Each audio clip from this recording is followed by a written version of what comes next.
Okay, good morning everybody. Welcome to our video on introductions.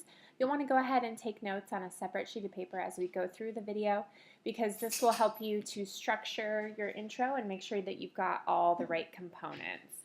Let's start off with some intro do's and don'ts. We do want to provide an interesting and creative hook. You'll remember we did a PowerPoint on hooks last week, so you'll want to review that as you're writing your introduction. You don't want to use an obvious hook. You don't want to use a quote but not introduce it or not comment on it, so not just a quote in isolation. You don't want to use a quote from somebody super obvious like Martin Luther King Jr., Mother Teresa, Gandhi, or Einstein. And you also don't want to use a quote from somebody who's totally random. So you want to use a quote from someone whose name I've heard, give them credit, and also have something to say about what they've said.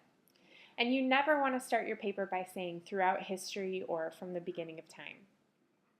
We don't want to restate the author's name and title repeatedly. We don't want to restate the author's first name after we've introduced it initially. And we don't want to provide a summary of the entire novel. The only information I need is enough to set up the thesis. So we do want to introduce the title, author, and genre. Our genre in this case is a novel. And we do also want to get down and dirty, straight to the point. So that means that in total, our introduction should be less than a page long, especially for a paper that's 4 to 6 pages total.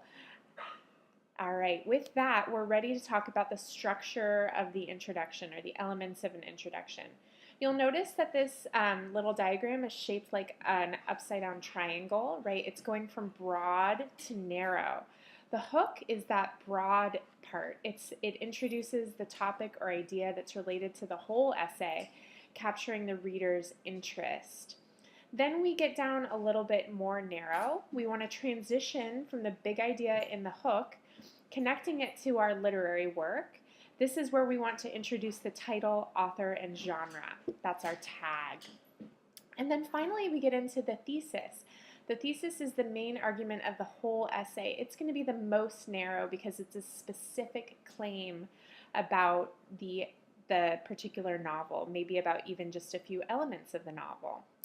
All right, so at this point, we're ready to take a look at some sample introductions. I have a complete one for us, and then I have some that we're going to score on our own. So here is our practice introduction. You'll notice that I have used the same colors from the previous slide to help me identify the elements of the intro. These introductions are all about the poem On the Amtrak from Boston to New York City by Sherman Alexie that we read at the start of our Indian Killer unit. So here's my hook. A common saying claims that history is written by the victors. What that saying omits is that sometimes only the victors think that the war was won. You'll notice that that hook is 2 sentences long. Here is where I'm transitioning into my title, author, and genre.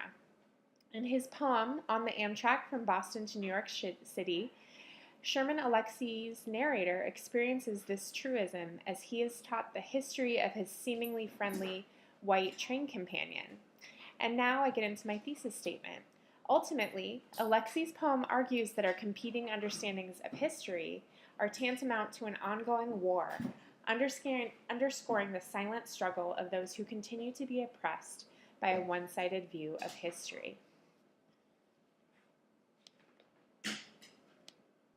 All right, so that's all the pieces in conjunction with one another. Now we get into the fun part. We're going to score some sample introductions. I'll read through these samples, and you should feel free to pause the video as you figure out the score.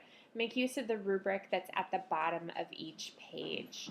You also want to make sure that all of the components are present, and notice the length of the transitions. They're just enough to lead into the thesis statements.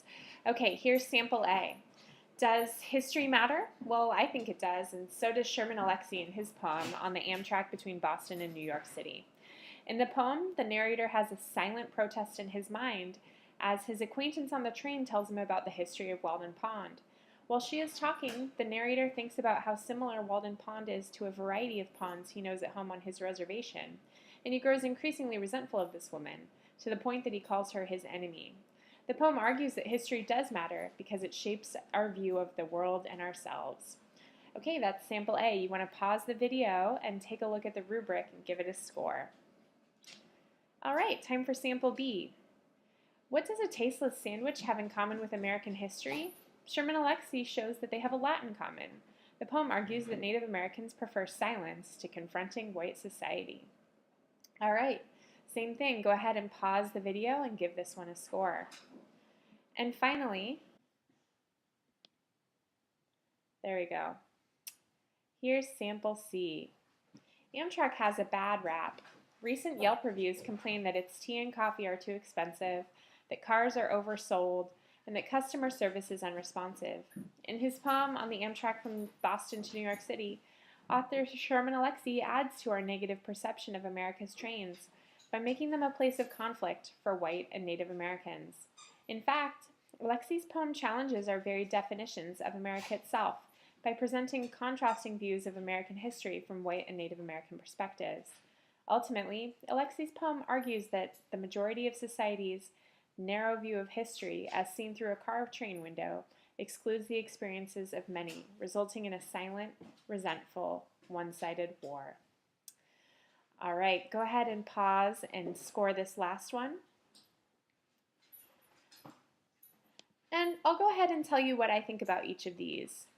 Sample A definitely has a cheesy hook that we discussed in our hook routine. I would call that a basic routine hook. It definitely includes the title, author, and genre, and it transitions pretty quickly. No, it does not transition very quickly. It has a lengthy transition. The thesis is an argument. So on the whole, I would give this one a developing. It's got that basic routine hook, transition is too lengthy, and the elements are not really leading into the thesis statement itself.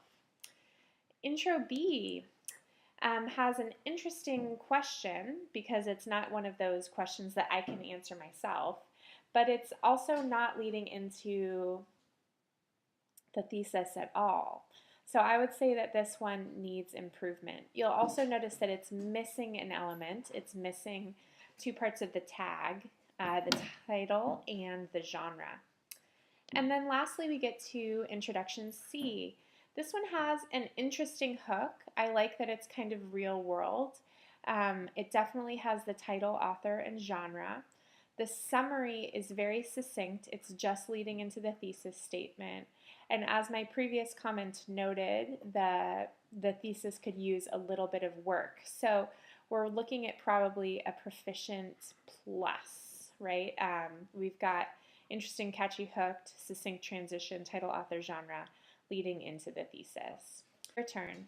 Why don't you practice writing a complete introduction for our essay on Sherman Alexie's Indian Killer. Here's a quick reminder about the elements of the introduction. I look forward to seeing what you come up with in class tomorrow. Be sure to submit your work to Canvas. Thanks.